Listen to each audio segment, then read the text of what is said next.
Assalamualaikum warahmatullahi wabarakatuh. Tabarakallah, senang banget bisa upload video lagi untuk kalian. Dan kali ini aku udah ada di Purwokerto lagi, tepatnya di rumah Mbah di Tambak ya.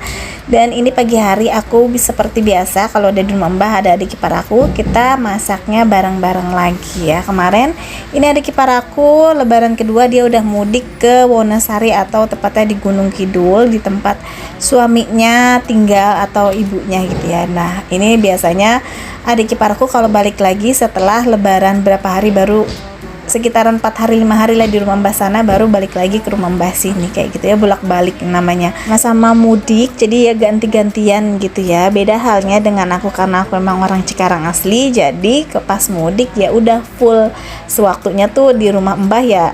Selebaran ya lebaran itu aku harus ninggalin keluarga aku atau orang tua aku, tapi orang tua aku ya lumayan mengerti karena aku memang hari-harinya di sana. Tapi ya ada sedihnya sih, jadi aku jarang banget untuk kumpul pas momen lebaran sama keluarga aku, terkecuali kalau memang aku lagi hamil atau lahiran kayak gitu ya.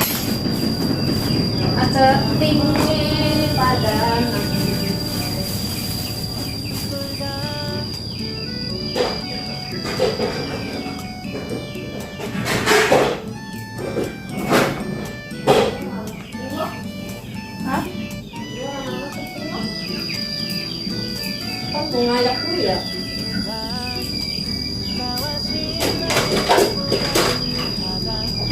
Itu ada sih ngayak itu mau campur mah. Apa? Yang kecil-kecilnya yang buat santan. Mana Bu? Apa sih?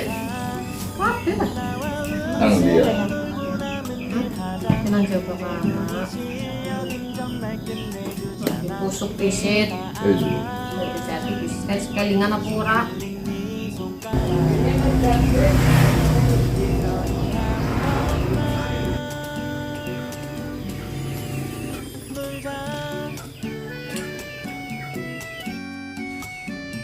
Langsung dikait lek. Langsung di dulu.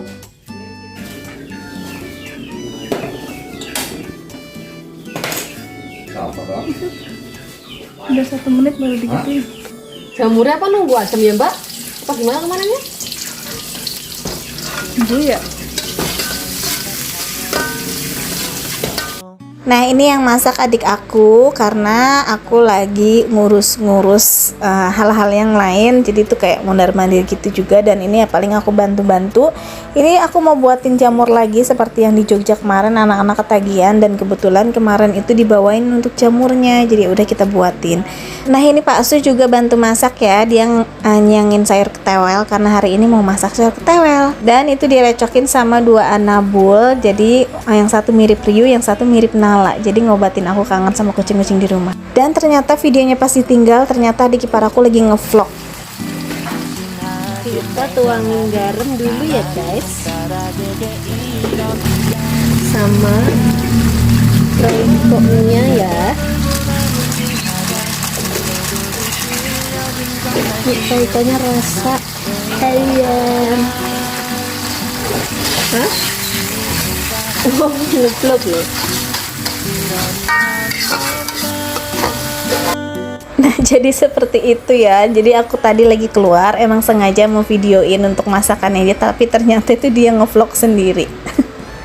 Jadi gemes banget, maksudnya kayak keluarga aku alhamdulillah ya selalu dukung untuk video-video aku. Kadang aku yang suka misalkan lagi pas males gitu, momen-momen yang kadang kita kan suka nggak enak gitu untuk videoin atau enggak kayak gitu kan, tapi kadang mereka yang selalu ngedukung, baik itu mbak aku, adik ipar aku, keponakan aku maupun suami aku, itu mereka malah yang kadang suka ngingetin gitu kalau misalkan lagi pas kita ada momen-momen apa kayak yang nggak divideoin sayang kayak gitu. Jadi kan kayak buat kenang-kenangan juga, intinya tuh aku bikin video bukan gimana-gimana ya, kadang tuh buat momen-momen kenangan kita sendiri kayak gitu. Jadi mohon maaf kalau misalkan gimana ya, kadang aku juga ada yang gak enak nih. Aku baca-baca komen barusan, jadi tuh banyak banget komentar beragam, tapi ada juga memang komentarnya masih masuk akal sih, masih nanti tuh bakal aku jelasin. Tapi ada salah satu komentar itu yang bikin nyelekit banget di hati aku. Ada beberapa teman-teman yang minta di-spill berapa sih budget yang aku keluarin selama aku ada di Jawa kayak gitu. Dan ada juga yang bertanya kenapa mudiknya itu maksain kalau memang nggak ada budget, sedangkan di rumah itu ekonominya kan kayak ekonomi aku lagi agak belum stabil dan agak sulit. Oke, di sini aku bakalan balas satu persatu ya. Oke, yang pertama itu budgetnya selama aku di Jawa. Kalian percaya nggak kalau aku itu mudik bawa uang dari hasil gaji YouTube selama 3 bulan. Jadi kemarin gajian aku selama 3 bulan itu dapat berapa? Dapat 2 juta. Ya, itu yang aku bawa untuk pulang kampung. Awal pertamanya tuh aku nggak tahu bisa atau enggak. Cuma di sini aku dengar Mbah Akung yang ada di Jawa itu nangis. Jadi kan kebanyakan bukan aku aja ya, mungkin sebagian besar ekonomi sekarang tuh lagi agak sulit, jadi banyak juga seliweran aku lihat itu di status story kayak gitu. Itu tuh bingung untuk pulang kampung, kan bingung juga untuk bagi-bagi THR untuk anak-anak.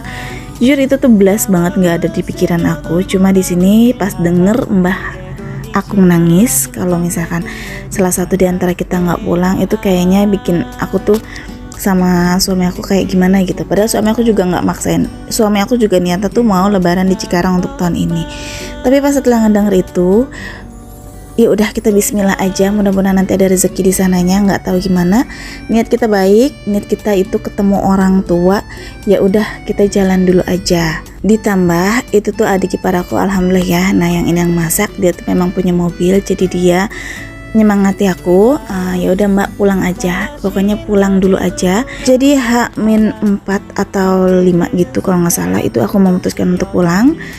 Bismillah ya, mudah-mudahan niat baik aku itu ada rezekinya untuk ketemu keluarganya dari suami. Dan pergilah kita. Dan pas di perjalanan menuju ke Jawa, tepatnya di tol, itu masih tol Karawang, aku ada rezeki lagi. Alhamdulillah, jadi aku punya uang bawa itu sekitaran hampir kurang lebih 3 ya, kurang lebih 3. Terus kenapa sih maksain untuk pulang kampung? Kasihan masih ada orang tua kayak gitu kan di Cikarang.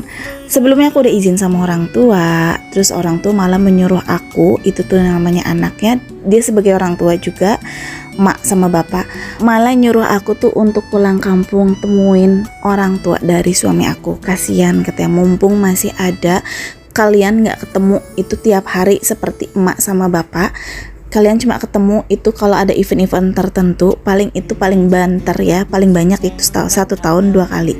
Sedangkan sama bapak sama emak itu bisa hampir setiap hari. Momennya memang nggak ada di pas lebaran aja, tapi orang tua mengerti karena misalkan lebaran itu setelah lebaran kita masih bisa ketemu kayak gitu ya. Dan yang paling bikin aku agak sedikit nyelekit, ada yang bilang katanya di Cikarang kalian hidup hemat, masak aja ngirit-ngirit, buat keluarga aja kayaknya itu nggak bakalan cukup, apalagi buat orang tua, pelit nggak pernah kasih atau kayak gimana. Maaf ya Mbak, apa Mbak tahu kehidupan sehari-hari saya? Jadi biarpun aku ekonominya mungkin lagi belum stabil, tapi insya Allah untuk anak, untuk keluarga, buktinya sampai sekarang orang tua aku masih sehat dan masih bisa hidup kan, walaupun mungkin Mbak bilang pelit, agak kekurangan kayak gitu. Alhamdulillah. Dan satu, aku nggak yang namanya minta-minta, apalagi alhamdulillah aku nggak ada utang. Itu yang penting ya. Asal Mbak tahu juga kenapa orang tua aku itu rumahnya berdekatan dengan aku, itu termasuk pembuktian orang tua aku lebih nyaman sama aku. Dulu pas aku memutuskan untuk membangun rumah, itu bisa aja aku tuh bangun dengan jauh dari orang tua, jauh dari mertua, tapi orang tua aku, terutama emak, itu yang memutuskan untuk ikut dengan aku. Karena apa? Karena emak lebih nyaman, atau bukan nyaman, lebih nggak tahu kenapa pengen diurusnya sama aku. Jadi kayak gitu ya. Kalau untuk masalah makanan, orang tua itu tuh nggak harus namanya aku di vlogin, nah setiap hari tuh dimasakin, itu nggak ya. Apalagi emak makannya ini sekarang itu jarang yang udah makan nasi. Itu paling dia kalau mau bubur, kalaupun mau apa-apa ya aku beliin, kayak misal bubur kacang. Kalau untuk makanan hari-hari orang tua apa sih yang selalu dipengenin? Paling tempe, ikan asin, sayur bening, ya udah yang kayak gitu aja. Lagi pula kalau aku bikin video di rumah emak aku, itu tuh keseringannya emak tuh kan jarang pakai hijab. Jadi kalau misalkan lagi pas kebetulan kebikin, atau misalkan lagi kebetulan ke center, itu aku nggak enak juga kan. Jadi emak istirahat aja. Dan alhamdulillahnya Mbak, insya Allah aku juga sebelum berangkat mudik itu semuanya udah aku sediain, walaupun seadanya, kayak khusus sembako, beras, daging ya, minyak, Dan kebutuhan bawang, cabai itu semuanya udah aku stokin biar nanti kalau misalnya ada kakak aku datang mereka yang masakin.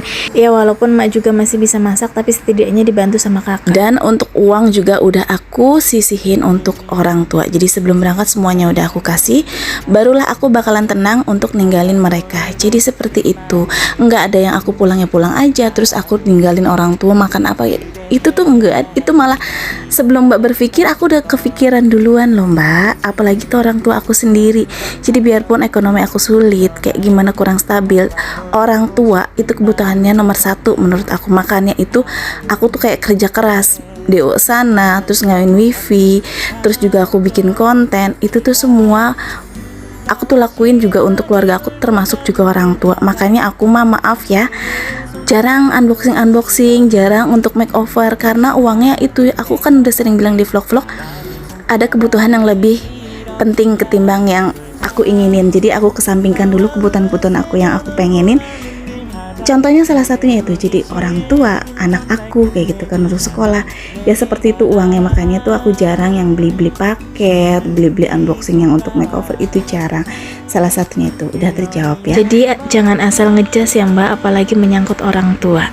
Nah kebutuhan kadang aku ya, kalau polanya aku karena di sini aku memang masih ya setidaknya merintis, tabungan untuk lebaran biasanya banyak keperluan, banyak pengeluaran. Jadi biasanya itu aku dari sedikit demi sedikit receh. Dari tahun ini nih, habis pulang lebaran aja aku udah nabung lagi untuk lebaran besoknya lagi. Jadi biar nanti pas kita lebaran itu aku udah gak terlalu pusing banget untuk bagi-bagi. Intinya untuk bagi-bagi orang tua dulu. Kalau masalah aku pulang, masalah beli baju atau apapun itu kesekian kali ya. Nah terus untuk yang aku bawa ke Jawa ini yaitu yang kurang lebih 3 juta. Jadi untuk mbah, untuk patungan di belanja sayur di sini, terus selama aku di Jogja, dan aku bakalan jawab sistem patungan untuk belanja sayuran di Jawa itu kayak gimana. Jadi anak mbah ada berapa nih? Anak mbah kan semuanya sebenarnya ada 9. Nah yang kumpul itu biasanya kayak yang ngerantau-ngerantau itu pun nggak dipatokin untuk semuanya, nggak, jadi yang ada aja silahkan. Kayak aku kemarin itu sekitaran 4 atau 5 orang itu patungan. Terserah bebas mau patungannya mau berapa, ada uang yang lebih silahkan, tapi yang nggak ada uang nggak dipaksain. Kalau nggak dong ya nggak usah patungan, jadi seadanya aja. Nah itu yang kita belanjain untuk kebutuhan hari pas makan di hari H lebaran. Untuk hari-harinya kalau misalkan semua bahan udah habis ya udah, kalau yang ada uang silahkan belanja, kalau nggak ada ya udah seadanya aja. Paling kita juga goreng tempe, nyambel, sayur bening. Kebetulan kan mbah juga kan punya kebun. Ya Allah maaf banget ini videonya tuh kayak melenceng. Ini mbah, nah itu mbah aku yang lagi nongkrong itu, kalian bayangin sendiri coba gimana nggak ngenes kalau setiap tahun aku tuh nggak bakalan pulang gitu. Mbah ini udah tua banget, jadi ya kayak suami aku juga berhak ya ketemu orang tua gitu. Sedangkan aku ya tadinya juga bisa aja gitu aku nggak pulang, tapi kayaknya kurang pantas istrinya nggak ikut. Jadi kita bismillah aja, dan alhamdulillah semua terjawab sampai aku pulang lagi ke Cikarang. Aku bawa uang 3 juta, bahkan pas pulangnya aku dapat rezeki lagi lewat jalur langit. Tiba-tiba aku ada dapat rezeki, alhamdulillah. Jadi Allah itu ngasih kemudahan, kelancaran seperti air ngalir, itu berkat orang tua. Aku bisa patungan sayur, aku bisa ngasih mbah, bisa nyongoni anak-anak walaupun belum banyak, tapi alhamdulillah mereka terima. Dan intinya tuh nggak gengsi aja deh. Yang bikin sulit itu kadang gengsi ya, banyak banget kepikiran yang belum ini ya udah jalanin dulu aja, pulang dulu ketemu orang tua, insya Allah ada aja ntar rezekinya. Jujur aku tuh orangnya dablek, nggak mau tahu urusan orang, dan selagi aku nggak ngerepotin orang. Tapi yang ini aku bakalan jelasin, makanya ini aku dibilang pelit sama orang tua, makanya aku jadi umbar semuanya deh, aku spill semuanya. Terus budget aku selama di Jogja, mungkin kalian ngeliat aku tuh jalan-jalan aku banyak uang atau ngabisin uang banyak kayak gitu. Oke, pertama kali ke Jogja aku ikut sama mbak aku, ikut naik mobil mbak aku itu. Terus kedua, pertama kali di Jogja aku jajan itu mie gacoan, satu porsinya 11.000, aku beli 2 porsi. Jadi aku beli 1 porsi, yang 1 porsinya mamas pakai uang sendiri. Terus hari kedua aku jajan bakso Klenger, itu 1 porsi 40, aku makan berdua sama mamas, dan aku bawa pulang 1 porsinya untuk suami aku, itu di harga 21. Hari ketiganya itu aku jalan-jalan habis 100 ribuan kurang lebih ya, itu bensin 10.000 dari mbak aku. Terus aku masuknya tiketnya itu cuma 3.000, terus jajan di dalamnya itu sekitaran hampir kurang lebih 25 atau 30 ribuan, dan flying fognya itu 75.000. Jadi aku borosnya kemarin pas naik flying fox, karena anak aku 2 kali naik gitu ya, dan aku sekali naik, jadi udah 100.000. Itu setahun sekali nggak boleh untuk jalan-jalan 100.000. Udah, oke, next ya. Terus yang ke Malioboro-nya itu kan gratis ya, bebas gitu, nggak ada tiket sama sekali, yang asal cuma foto-foto dan ngevlog aja gitu. Udah sampai di situ. Jadi mana yang Mbak bilang aku tuh foya-foya, boros di sini, pelit di sana. Tenang Mbak, prinsip kita sama. Jadi prinsip kita tuh utamain orang tua dulu, rezeki bakalan ngalir. Aku sama prinsipnya kayak gitu. Jadi biarpun aku misalkan kekurangan menurut Mbak, atau aku lagi kayak gimana, tapi alhamdulillah di saat aku butuh, itu Allah selalu mendatangkan aja rezeki jalan keluarnya tanpa aku harus berhutang. Alhamdulillah. Jadi jangan lihat covernya aja, aku tuh jalan-jalan di Jawa, terus kayaknya kesana kesini banyak uang. Ya Allah, padahal aku udah detail banget yang ngejelasin kalau tiket masuk sekian, terus di sini sekian. Paling aku kegiatan kebanyakan itu di rumah Mbak, mainnya di kali sama masak. Di Jogja ya masak, paling jajan-jajan yang udah aku sebutin. Jadi di mana gitu letaknya aku, salahnya aku sampai dibilang tuh kayaknya ngabisin duit, terus aku pelit sama orang tua aku. Ya Allah, apa karena aku upload yang senang-senangnya aja, yang kesedihnya enggak? Tapi maaf, di sini aku ngupload video bukan untuk kesedihan. Ya ngapain gitu ngupload kesedihan ya kan? Kalian juga pasti ya bete lah, emang yang sedih aku doang, pasti banyak di luar sana lebih sedih dari aku. Oke deh, sampai sini dulu aja videonya. Jadi maaf banget ini dubbingnya nggak sesuai dengan isiannya, karena aku gemes banget gitu tadinya pas baca komen ya. Sampai jumpa di video berikutnya. Assalamualaikum.